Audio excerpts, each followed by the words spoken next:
freak of the year. Let's do it. All right. I'll kick it off. And Crasher nailed it. Martinsville, one of the most boring races in the history of mankind. And it's a do or die race for a number of drivers. And this little engine that could, who wasn't expected to be in the chase to begin with, the playoffs to begin with, Ross Chastain. He's in it. And the tweets, the social media, the texts from Richie. The 10 million plus YouTube hits that NASCAR got organically because of the move that he pulled. Yeah. The mother effer, did you just see that text? For me, it's Ross Chastain as your freak of the year. I'm sorry. That's the low-hanging fruit, but that's a big piece of fruit. That is a freaking watermelon. Hey! Pun intended. Hey. Travis Pastrana. He What? got into the Gymkhana video business with Ken Block.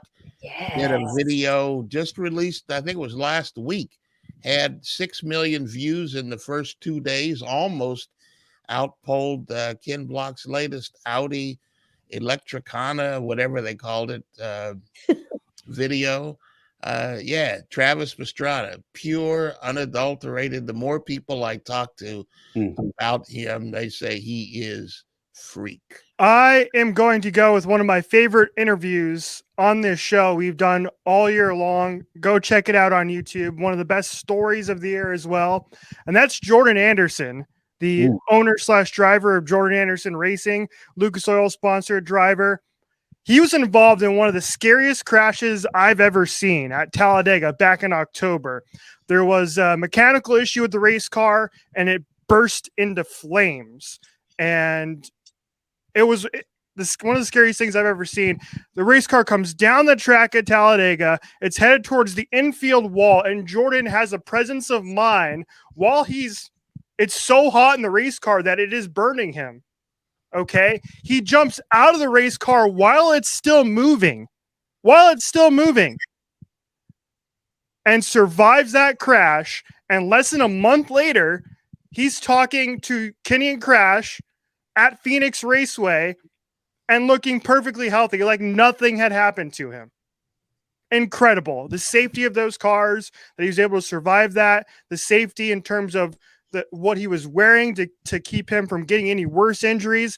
Incredible. Jordan Anderson, my freak of the year. I'm going to go with recency bias, and I'm going to need some help. No one had a better spirit than Greg Cazzo. He worked with Lucas Oil for 15 plus years, and his 50th birthday was Saturday. And what was he doing on his 50th birthday? He was wearing a Santa hat like I have on right now and passing out Christmas gifts to kids in hospitals. And we had just been with him at PRI all weekend, and all he was doing was making people laugh and posing Axel the Elf everywhere. And that was him. You've seen him do driver intros. You've seen him with so much spirit and so much enthusiasm and so much compassion and energy for people and people's happiness, especially children in need. And he was just one of the most lovable people that we ever knew. Like I said, celebrated his 50th birthday this past Saturday and died on Monday suddenly, and really took the spirit out of all of us in motorsports.